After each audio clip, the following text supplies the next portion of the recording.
Why are they against the nuclear family? And they're openly against the nuclear family. I remember, like it was yesterday, Black Lives Matter had it on the issues page of their website about blowing up the nuclear family. Well, why? It doesn't make sense. It doesn't look, even if you're some race hustling group like Black Lives Matter, what do you gain by blowing up the nuclear family? Help me understand it. Well, Black Lives Matter, the leaders of Black Lives Matter have admitted that they are Marxists. They are trained Marxists, was the phrase that they use. The reality is that Marxists or communists or whatever you want to call them see the nuclear family as patriarchal.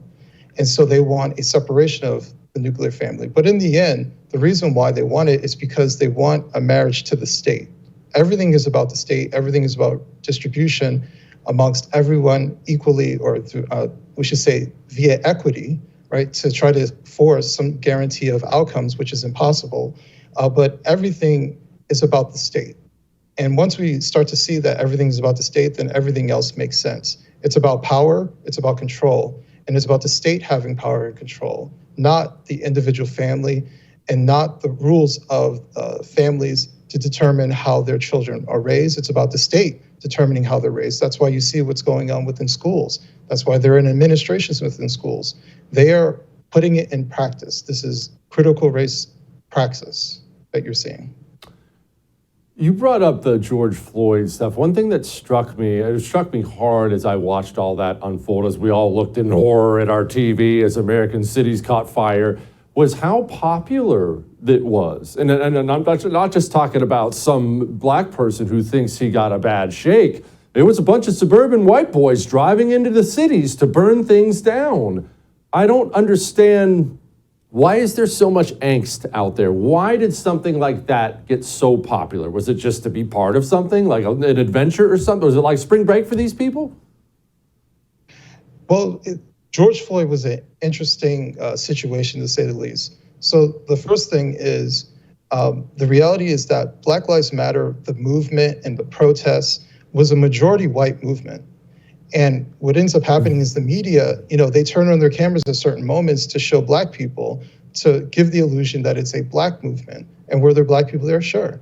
But Hidden Tribes did a very interesting study a few years ago to show that 3% of progressive activists are black. That's it.